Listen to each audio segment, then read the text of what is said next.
नमस्कार दोस्तों। आज हम लोग मधुआ कहानी पढ़ने जा रहे हैं जो जयशंकर प्रसाद के द्वारा रचित है। कहानी की शुरुआत कुछ इस प्रकार से होती है। आज 7 दिन हो गए, पीनू को कौन कहे, छुआ तक नहीं, आज 7वां दिन है सरकार। तुम झूठे हो, अभी तो तुम्हारे कपड़ों से महक आ रही है। वह तो कई दिन हुए, 7 दिन से ऊपर कई दिन हुए। अंधेरे में बोतल उड़ने लगा था, कपड़े पर गिर जाने से नशा भी ना आया। और आपको कहने का क्या कहूँ, सच मानिए 7 दिन, ठीक 7 दिन से एक बूंद भी नहीं। ठाकुर सरदार सिंह हंसने लगे। लखनऊ में लड़का पढ़ता था, ठाकुर साहब भी कभी कभी वहीं आ जाते। उनको कहानी सुनने का चस्का था, खोजने पर यही शराबी मिला। वह रात को, दोपहर में, कभी कभी सवेरे भी आता। अपनी लच्छेदार कहानी सुनाकर ठाकुर साहब का मनोविनोद करता। ठाकुर ने हंसते हुए कहा, तो आज पियोगे ना? झूठ कैसे कहूँ, आज तो जितना मिलेगा सब पीऊँगा। 7 दिन चने चवेने पर बिताए हैं, किस लिए? अद्भुत। 7 दिन पेट काटकर आज अच्छा भोजन ना करके तुम्हें पीने की सूझी है। यह भी सरकार, मौज बहार की एक घड़ी एक लंबे दुखपूर्ण जीवन से अच्छी है। उसकी खुमारी में रूखे दिन काट लिए जा सकते हैं। अच्छा, आज दिन भर तुमने क्या क्या किया? मैंने? अच्छा सुनिए, सवेरे कोहरा पड़ता था, मेरे धुआं से कंबल सा वह भी सूर्य के चारों ओर लिपटा था। हम दोनों मुंह छुपाए पड़े थे। ठाकुर साहब ने हंसकर कहा, अच्छा, तो इस मुंह छुपाने का कोई कारण? 7 दिन से एक बूंद भी गले ना उतरी थी, भला मैं कैसे मुंह दिखा सकता था? और जब 12 बजे धूप निकली तो फिर लाचारी थी। उठा, हाथ मुंह धोने में जो दुख हुआ सरकार, वह क्या कहने की बात है। पास में पैसे बचे थे, चना चबाने से दांत भाग रहे थे, कटी कटी लग रही थी। पराठे वाले के यहाँ पहुंचा, धीरे धीरे खाता रहा और अपने को सेंकता भी रहा। फिर गोमती किनारे चला गया। घूमते घूमते अंधेरा हो गया, बूंदें पड़ने लगी, तब कहीं भाग के आपके पास आ गया। अच्छा, जो उस दिन तुमने गडरिये वाली कहानी सुनाई थी, उसमें आसफुद्दौला ने उसकी लड़की का आंचल भुने हुए भुट्टे के दाने के बदले मोतियों से भर दिया था, वह क्या सच है? सच? अरे, वह गरीब लड़की भूख से उसे चबाकर थू थू करने लगी, रोने लगी। ऐसी निर्दयी तिल्लगी बड़े लोग ही कर ही बैठते हैं। सुना है श्री रामचंद्र ने भी हनुमान जी से ऐसे ही। ठाकुर साहब ठहा हा कर हंसने लगे, पेट पकड़कर हंसते हंसते लौट गए। सांस बटोरते हुए संभल कर बोले, और बड़प्पन कहते किसे हैं? कंगाल तो कंगाल, गधी लड़की, भला उसने कभी मोती देखे थे? चबाने लगी होगी। मैं सच कहता हूँ, आज तक तुमने जितनी कहानियाँ सुनाई सब में बड़ी टीस थी। शहजादों के दुखड़े, रंग महल की अभागिनी बेगमों के निष्फल प्रेम, करुण कथा और पीड़ा से भरी हुई कहानियाँ ही तुम्हें आती हैं। पर ऐसी हंसाने वाली कहानी और सुनाओ तो मैं अपने सामने ही बढ़िया शराब पिला सकता हूँ। सरकार, बुढ़ों से सुने हुए वे नवाबी के सोने से दिन, अमीरों की रंगरेलियाँ, दुखियों की दर्द भरी आहें, रंग महलों में घूल घूल कर मरने वाली बेगमें अपने आप सिर में चक्कर काटती रहती है। मैं उनकी पीड़ा से रोने लगता हूँ। अमीर कंगाल हो जाते हैं, बड़े बड़ों के घमंड चूर होकर धूल में मिल जाते हैं, तब भी दुनिया बड़ी पागल है। मैं उसके पागलपन को भुलाने के लिए शराब पीने लगता हूँ सरकार, नहीं तो यह बुरी बला कौन अपने गले लगाता। ठाकुर साहब ऊँघने लगे थे। अंगीठी में कोयला दहक रहा था। शराबी सर्दी से ठिठुरा जा रहा था, वह हाथ सेकने लगा। सहसा नींद से चौंककर ठाकुर साहब ने कहा, अच्छा जाओ, मुझे नींद लग रही है। वह देखो, 1 रुपया पड़ा है, उठा लो, लल्लू को भेजते जाओ। शराबी रुपया उठाकर धीरे से खिसका। लल्लू था ठाकुर साहब का जमादार। उसे खोजते हुए जब वह फाटक पर की बगल वाली कोठरी के पास पहुंचा तो उसे सुकुमार कंठ से सिसकने का शब्द सुनाई पड़ा। वह खड़ा होकर सुनने लगा। तो सुअर रोता क्यों है? कुंवर साहब ने 2 ही लातें लगाई, कुछ गोली तो नहीं मारी? कर्कश स्वर से लल्लू बोल रहा था, किंतु उत्तर में सिसकियों के साथ एकाध हिचकी ही सुनाई पड़ती थी। अब और भी कठोरता से लल्लू ने कहा, मधुआ जा, सो रह, नखरा ना कर, नहीं तो उठूंगा तो खाल उधेड़ दूंगा, समझा ना? शराबी चुपचाप सुन रहा था। बालक की सिसकी और बढ़ने लगी। फिर उसे सुनाई पड़ा, ले, अब भागता है कि नहीं? क्यों मार खाने पर तुला है? भयभीत बालक बाहर चला आ रहा था। शराबी ने उसके छोटे से सुंदर गोरे मुंह को देखा। आंसू की बूंदें ढुलक रही थी। बड़े दुलार से उसका मुंह पोंछते हुए उसे लेकर वह फाटक के बाहर चला आया। 10 बज रहे थे। कड़ाके की सर्दी थी। दोनों चुपचाप चलने लगे। शराबी की मौन सहानुभूति को उस छोटे से सरल हृदय ने स्वीकार कर लिया। वह चुप हो गया। अभी वह एक तंग गली पर रुका ही था कि बालक के फिर से सिसकने की उसे आहट लगी। वह झिड़क कर बोल उठा, अब क्या रोता है रे छोकरे? मैंने दिन भर से कुछ खाया नहीं। कुछ खाया नहीं? इतने बड़े अमीर के यहाँ रहता है और फिर दिन भर तुझे खाने को ही नहीं मिला? यही कहने तो मैं गया था जमादार के पास। मार तो रोज ही खाता हूँ, आज तो खाना ही नहीं मिला। कुंवर साहब का ओवरकोट लिए खेल में दिन भर साथ रहा। 7 बजे लौटा तो और भी 9 बजे तक कुछ काम करना पड़ा। आटा रख नहीं सका था, रोटी बनती तो कैसे? जमादार से कहने गया था।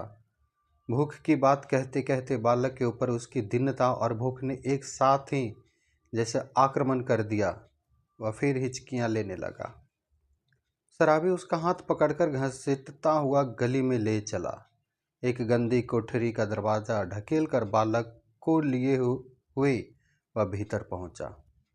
टटोलते हुए सलाई सी मिट्टी की ढेवरी जलाकर वह फटे कंबल के नीचे से कुछ खोजने लगा। एक पराठे का टुकड़ा मिला। शराबी उसे बालक के हाथ में देकर बोला, तब तक तू इसे चबा, मैं तेरा गड्ढा भरने के लिए कुछ और ले आऊं। सुनता है रे छोकरे? रोना मत, रोएगा तो खूब पीटूंगा। मुझे रोने से बड़ा बैर है। पाजी कहीं का मुझे भी रुलाने का।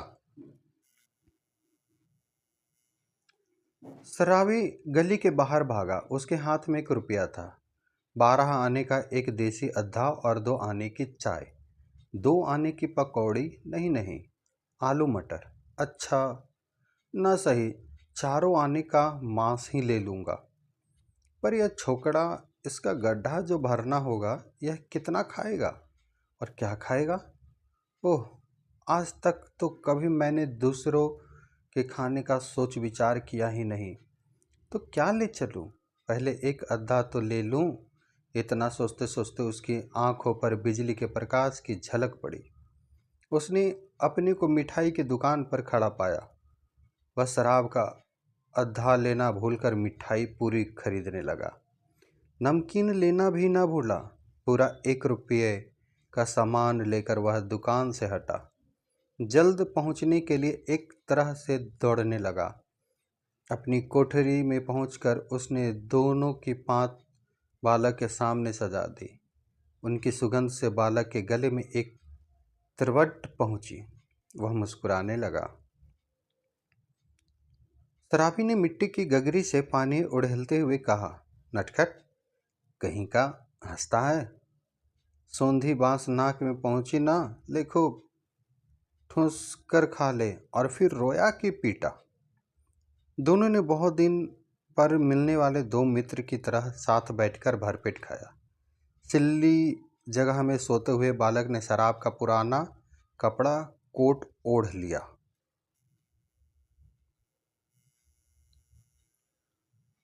जब उसे नींद आ गई तो शराबी भी कंबल तानकर बड़बड़ाने लगा। सोचा था आज 7 दिन पर भरपेट पीकर सोऊंगा, लेकिन यह छोटा सा रोना पाजी न जाने कहाँ से आ धमका।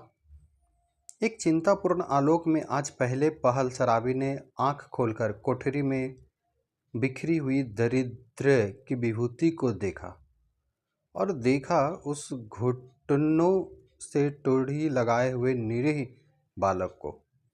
उसने तिल मिलाकर मन ही मन प्रश्न किया, किसने ऐसे सुकुमार फूल को कष्ट देने के लिए निर्दयता की सृष्टि की। आहरणीयति, तब इसको लेकर मुझे घर बारी बनाना पड़ेगा क्या। दुर्भाग्य, जिसे मैंने कभी सोचा भी ना था। मेरी इतनी माया ममता जिस पर आज तक केवल बोतल का ही पूरा अधिकार था, इसका पक्ष क्यों लेने लगी। इस छोटे से पाजी ने मेरे जीवन के लिए कौन सा इंद्रजाल रचने का बीड़ा उठाया है। तब क्या करूं, कोई काम करूं, कैसे दोनों का पिट चलेगा। नहीं, भगा दूंगा इसे। आंख तो खोले। बालक उंगड़ाई ले रहा था। वह उठ बैठा। शराबी ने कहा, ले उठ, कुछ खा ले, अभी रात का बचा हुआ है, और अपनी राह देख। तेरा नाम क्या है रे। बालक ने सहज हंसी हंसकर कहा, मधुआ। भला हाथ मुंह भी ना धोऊं, खाने लगूं, और जाऊंगा कहाँ। आह, कहाँ बताऊं इसे कि चला जाए। कह दूं कि भाड़ में जा, किंतु वह आज तक दुख की भट्टी में जलता ही तो रहा है। तो वह चुपचाप घर से झल्ला कर सोचता हुआ निकला, ले पाजी, अब यहाँ लौटूंगा ही नहीं, तू ही इस कोठरी में रह। शराबी घर से निकला।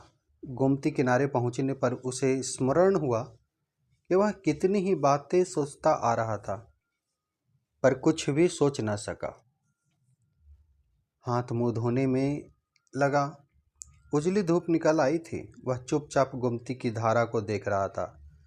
धूप की गर्मी से सुखी होकर वह चिंता भुलाने का प्रयत्न कर रहा था कि किसी ने पुकारा, भले आदमी रहे कहाँ, सालों पर दिखाई पड़े।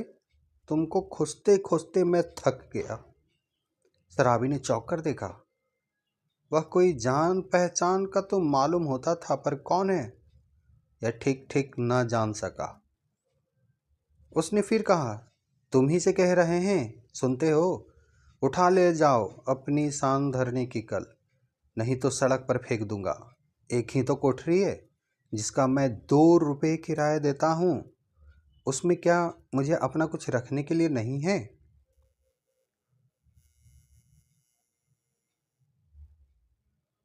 ओहो, राम जी तुम हो भाई, मैं भूल गया था। तो चलो आज ही उसे उठा लाता हूँ। कहते हुए शराबी ने सोचा, अच्छी रही, उसी को बेचकर कुछ दिनों तक काम चलेगा। गोमती नहाकर राम जी पास ही अपने घर पर पहुंचा। शराबी की कल देते हुए उसने कहा, ले जाओ, किसी तरह मेरा इससे पिंड छूटे। बहुत दिनों पर आज उसको कल ढोना पड़ा। किसी तरह अपनी कोठरी में पहुंचकर उसने देखा कि बालक बैठा है। बड़बड़ाते हुए उसने पूछा, क्यों रे, तूने कुछ खा लिया कि नहीं। भर पेट खा चुका हूँ, और वह देखो तुम्हारे लिए भी रख दिया है। कहकर उसने अपनी स्वाभाविक मधुर हंसी से उस रूखी कोठरी को तर कर दिया। शराबी एक क्षण चुप रहा, फिर चुपचाप जलपान करने लगा। मन ही मन सोच रहा था, यह भाग्य का संकेत नहीं तो और क्या है। चलूं फिर शान देने का काम चलता करूं, दोनों का पेट भरेगा। वही पुराना चरखा फिर सिर पर पड़ा। नहीं तो दो बातें किस्सा कहानियां इधर उधर की कहकर अपना काम चल ही लेता था। पर अब तो बिना कुछ किए घर नहीं चलने का। जल पीकर बोला, क्यों रे मधुआ, अब तो कहाँ जाएगा। कहीं नहीं। यह लो, तो फिर क्या यहाँ जमा गड़ी है कि मैं खुद खुद कर तुम्हें मिठाई खिलाता रहूँगा। तब कोई काम करना चाहिए, करेगा जो कहूँ? अच्छा, तो आज से मेरे साथ साथ घूमना पड़ेगा। यह कल तेरे लिए लाया हूँ, चल आज से तुझे शान देना सिखाऊंगा। कहाँ? इसका कुछ ठीक नहीं। पेड़ के नीचे रात बिता सकेगा ना? कहीं भी रह सकूंगा, पर उस ठाकुर की नौकरी ना कर सकूंगा। शराबी ने एक बार स्थिर दृष्टि से उसे देखा। बालक की आंखें दृढ़ निश्चय की सौगंध खा रही थी। शराबी ने मन ही मन कहा, बैठे बैठाए यह हत्या कहाँ से लगी? अब तो शराब ना पीने की मुझे भी सौगंध लेनी पड़ेगी। वह साथ ले जाने वाली वस्तुओं को बटोरने लगा। एक गट्ठर का और दूसरा कल का। दो बोझ हुए। शराबी ने पूछा, तू किसे उठाएगा? जिसे कहो। अच्छा, तेरा बाप जो मुझको पकड़े तो? कोई नहीं पकड़ेगा, चलो भी। मेरे बाप कभी मर मर गए। शराबी आश्चर्य से उसका मुंह देखता हुआ कल उठाकर खड़ा हो गया। बालक ने गठरी ला दी। दोनों कोठरी छोड़कर चल पड़े। तो दोस्तों, ये कहानी मधुआ की थी, जिसे जयशंकर प्रसाद जी ने लिखा था। अगर ये कहानी आपको अच्छी लगी हो तो मेरा इस चैनल को सब्सक्राइब करें, ताकि ऐसे ही बहुत सारे ज्ञानवर्धक चीज़ें मैं आपके सामने प्रस्तुत कर सकूं। धन्यवाद।